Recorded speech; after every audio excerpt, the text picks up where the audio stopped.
Hey guys, if you want to work and live in Bali like I am right now, the digital nomad visa might be right for you. I will say that this was my first time getting the digital nomad visa and it was very challenging. So enjoy this 10-minute conversation about the challenges and the steps that I took to get approved for Indonesia's E33G Kitas Remote Workers Visa.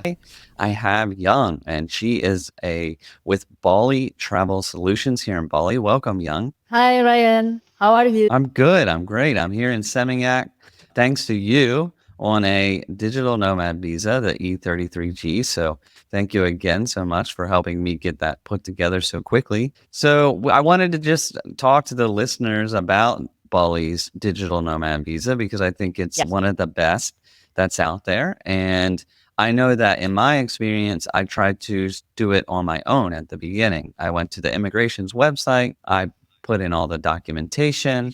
It got rejected. I got the documentation right. I got everything right after days and days and days of trying. And then when it was time for me to make the payment, I could not figure out how to pay Indonesia for this visa. It was just terrible. It was a terrible experience. So, do you have other clients that come to you because they also have challenges of doing it on their own? Yes, it's the same. I don't know why. I mean, they're making the website for internationally, but for the payment, immigration doesn't make international payment.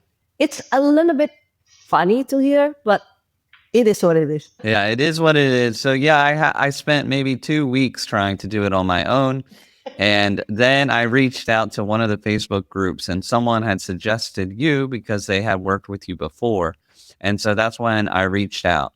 So tell me a little bit about how the process works and who the E33G visa is for, if someone is interested. Yeah. So E33G, the other name is Digital Nomad Kitas or Remote Worker Kitas. So this is a really good visa or temporary permit stay for people who are working online for companies outside Indonesia. Either you are working as an employee or you are working for your own business. But the most important thing that you have to know is like you have to working online and you have to work for companies outside Indonesia, not for Indonesian companies. Because if you are working for Indonesian companies, there are so many options for a different visa. But for the digital nomad or remote workers, just from the name, you know that you cannot work for companies in Indonesia, even though you are remote.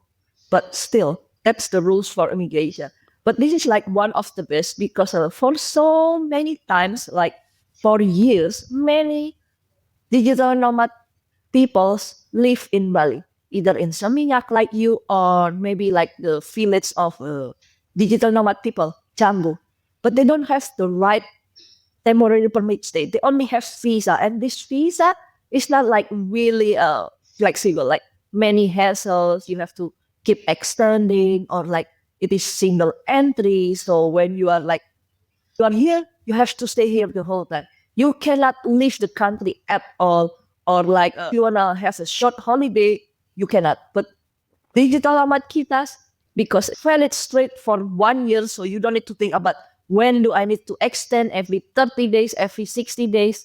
And this is also multiple entry. It means you can make Bali as your base camp, but whenever you are maybe like you are boring or like you have a business a meeting outside Indonesia or you want to have a weekend getaway in a country nearby, the visa is still valid. Yeah, I love that about that. I think that's very awesome that they did that because it's a 1 year visa, but multiple entry, like you said. So Yeah. if I want to hop over to Thailand or Singapore or the Philippines for a week and go on a little vacation, I can go and come back. And Yes. when I come back, I can go right through the automated gates again, right? Yes. And Yeah. that's also the good thing about this KITAS is like you can use AutoGate. You don't need to talk to immigration officer. But the most important thing you have to remember that you have to have electronic passport. If you have electronic passport, you can take AutoGate, 15 seconds, done. No Okay. hassle. no pain, nothing. Yeah, no, it was super easy for me coming into the country. I came in really late at night, and so not having to stand in line with all the other people and deal with immigration was very nice. And so what you're saying is your visa needs to have the RFID card, the digital version of it. So it needs to be an updated version for that to work, right? Yes. Okay. Okay. And yeah, Your passport, not your your visa, your I'm passport. sorry, Because yeah, your one of passport. Because some countries they don't use electronic passport. okay, that's good to mention. So yeah, make sure your passport does have the RFID chip in it, and if so, Yes. then you'll be able to go through the automatic gates when you arrive in the country, which was really nice. That was the first. This is my fourth time to Bali and first time using the auto gates, and that Yeah. It's it was amazing. amazing. Yeah. So thank you so much. So you said who it's for. What are the top 5 countries that you see that you help people come from for the digital nomad visas? I'm curious. So for me, because I think like different agency, different customer. But from my company, my top 5 is France, people from France, and Okay. then Netherlands, Germany, America, Australia. Okay. Interesting. Okay. I was just curious about who the most digital nomad workers that you see are coming through. That's very interesting. And there's a possible extension of this visa, right? We don't Yes, know the details yet. definitely you can extend, but the process we haven't have the details yet because this visa just released April 2024. So yeah, I will keep you updated this coming months because definitely I already have customer that needs to renew their kitas on April.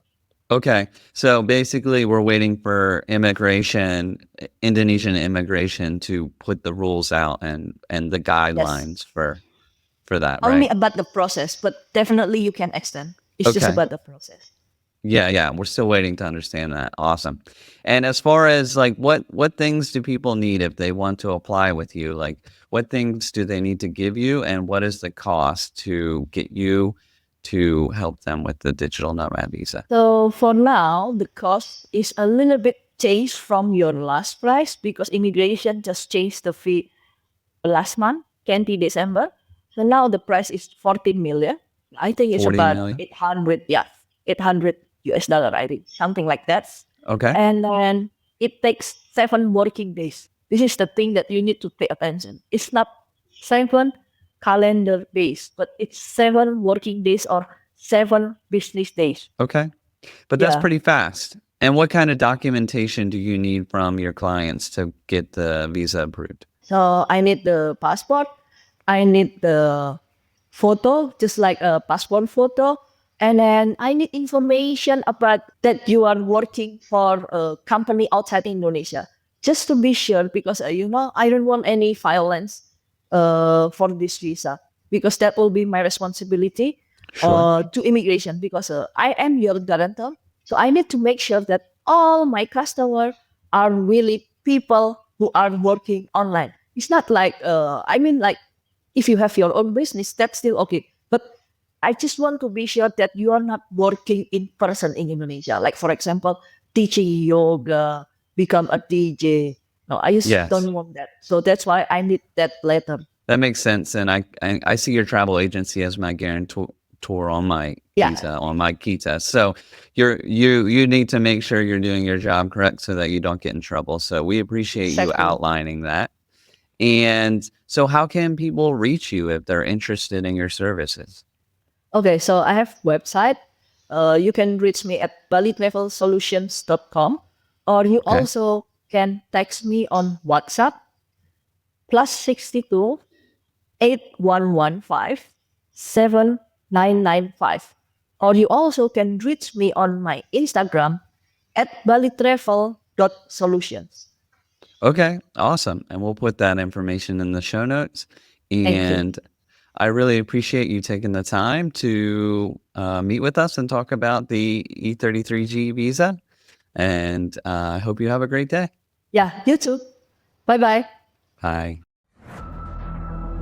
Thanks for listening to another episode of Digital Nomad Nation. I hope today's stories have inspired you to take the next step towards location independence. If you've enjoyed the show, please share it with a friend and leave a review on Apple Podcasts or your favorite podcast app. Your support fuels our mission to inspire the digital nomad lifestyle. Before you go, don't forget to grab your free copy of my guide, 7 Ways to Become a Digital Nomad. It's packed with practical tips to kickstart your nomadic journey. You can find a link in the episode description. And remember, the life you've always dreamed of is just one bold decision away. Until next time, this is the Digital Nomad Coach, Ryan Mellon, signing off.